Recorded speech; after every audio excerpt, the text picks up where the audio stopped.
gimana sikap seseorang gitu Bu ya, jika melihat misalnya dia punya sahabat gitu Bu ya, yang kadang perkumpulan yang biasanya berkumpul kayak acara reuni gitu ya, teman-teman yang mungkin dulu pernah satu kampus atau satu SMA begitu Bu ya, yang ternyata memang ada di antara temannya itu yang mereka itu dulu gitu Bu ya, dulu sebelum waktu masih di zaman SMA-nya tuh kayak mantan pacar gitu Bu ya, sempat berpacaran, dan keduanya sekarang pun sudah menikah, sudah punya keluarga masing-masing. Hanya ternyata efek dari perkumpulan acara reuni itu Bu ya, kan sering banget terjadi hal-hal seperti itu. Ternyata kok kembali lagi, padahal dua-duanya sudah punya suami, sudah punya istri gitu Bu ya.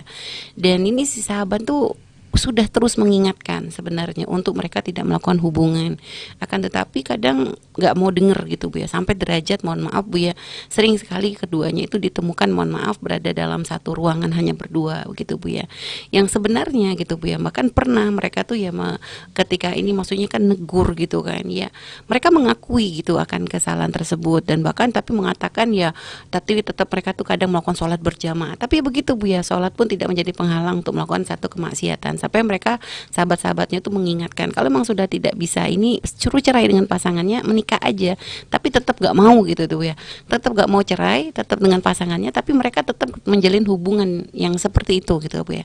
Nah ini sikapnya sahabat yang kalau melihat hal-hal seperti itu tuh apa yang harus dilakukan gitu Bu ya, supaya dia tidak terjerumus juga ke dalam dosa, tapi mereka sudah mencoba menghentikan nggak bisa. Apakah memberitahu ke pasangan masing-masing supaya nanti cerai saja deh, atau gimana Bu ya? Baik, yang pertama adalah harus ada ketegasan dari kita. Sikap yakni longgar kita, membiarkan di awal pertama, membiarkan dari awal-awal itu juga menjadikan mereka semakin berani. Sehingga bisa jadi kita pemicunya. Kalau dari awal kita sudah mengingkari, mungkin dia sudah merasa tidak enak. Kalau sudah tidak enak, berarti mungkin hubungan juga mudah. Tapi di saat kita pun membiarkan, akhirnya merasa nyaman dia. Apalagi bertemu di rumahnya, naudzubillah, di ruangan dan sebagainya. Lalu didiamkan saja, berarti menganggap ini biasa saja. Berarti kita memicu dong, kita ikut bagian daripada dosa. Maka kita harus tegas dong. Kalau keharaman, katakan haram. Ya akhi, ya ukhti, saya tidak mau kena musibah bersama-sama. Saya tidak mau, mohon maaf, bukan saya tidak cinta kepadamu. Akan tapi karena perilakumu itu sangat bertentangan dengan hati nurani dan syariat. Maka anda jangan kesini, mohon maaf. Sudah, jangan urusan dengan saya. Harus berani begitu dong. Kalau kita tidak berani begitu, berarti kita sudah bukan karena Allah lagi hubungan dengan dia. Ini Batasan ketegasan kita Bu ya, maksudnya apakah kita sampai menghajar putus hubungan? Ya kalau memang seperti itu, ancaman dulu dong. Ancaman dulu, banyak peringatan buat dia. Kalau kita sudah mengingatkan, tidak didengar, sudah saya tidak mau, karena saya takut dosa.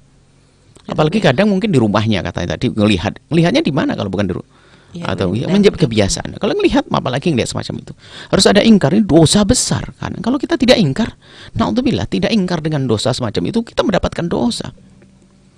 Baik, ini yang pertama. Kemudian yang kedua, tidak perlu kita langsung buru-buru memberitahu kepada pasangannya, takut kita menghancurkan. Kalau memang sudah mentok, nasihat sudah nggak berjalan lagi, sudah berusaha sekali, 2 kali, 3 kali, ya perlu kadang-kadang semacam itu. Karena bisa saja biar cerai lalu, naudzubillah, biar selesai kalau memang orangnya memang tidak pantas dihormati. Yang ketiga, memang subhanallah, kita juga menemukan ada orang sudah 63 tahun ya, gara-gara reuni itu subhanallah, meninggalkan cucunya.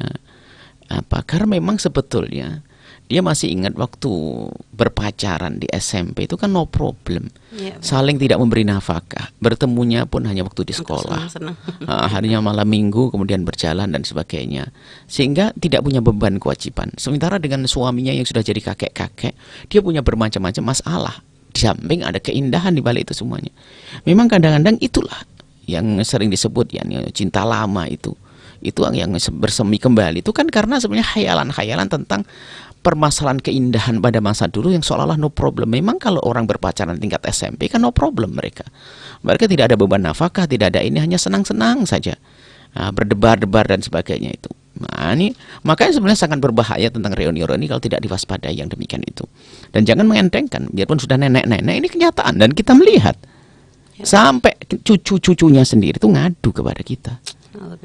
Ngadu, cucu-cucunya itu ngadu bagaimana. Ya sudah, kalau tidak bisa ya biarkan saja. Akhirnya pergi, meninggalkan, sudah. Wallah alam sekarang di mana. Akhirnya cuman katanya setelah itu menikah, ya nggak apa-apa. biar menikah jadi istri keberapa saja, yang penting daripada melakukan kehinaan, keharaman. Karena memang itu loh anehnya, sudah punya cucu, ternyata berontak. Bagaimana, kan unik sekali. Jadi nggak pandang kalau urusan iblis, hawa nafsu dan syaitan itu kalau sudah menggoda sudah nggak pandang, sudah 63 sudah menopos sudah. Tapi ya mereka menikmati senang-senang kisah masa dulu, inget-inget. Nah, seperti itu. Nah, hati-hati maka dari itu. Reuni adalah kalau tidak menjadi ajang silaturahmi yang sesungguhnya, maka khawatir akan menyambung ke sesuatu yang seharusnya tidak boleh disambung. Gitu, seperti Terus cara bertobatnya gimana Bu untuk sahabat yang tadi melihat seperti itu, mungkin dia kurang tegas atau gimana? Hari ini dia harus berani mengucapkan yang demikian itu. Mohon maaf, selama ini aku saksikan dan aku takut dimurkai oleh Allah. Maka ini sebagai saksi saya akan tulis surat ini. Semoga Allah dan Allah melihat ini semuanya, agar saya di akhirat tidak punya ini. Selesai. Assalamualaikum, dan jangan menghubungi saya lagi kalau masih keadaanmu semacam itu. Kenapa? Saya takut dosa. Bukan saya tidak cinta kepadamu, tapi dengan keadaanmu semacam itu aku akan ditanya oleh Allah. Selesai. Assalamualaikum. Jadi gitu Bu ya. Ya harus keras dong. Justru Ya. ketidaktegasan kita itu menjadikan kejahatan semakin terjadi. Baik Bu ya, subhanallah Bu ya. Terima kasih Bu ya. Semoga hal-hal seperti ini ya semoga dijauhkan dari keluarga kita, rumah tangga kita ya. Semoga Allah menjaga hati, menjaga diri dari segala kehinaan. Alhamdulillah. Baik ya. Subhanallah ya. Bu ya, terima kasih Bu atas jawabannya.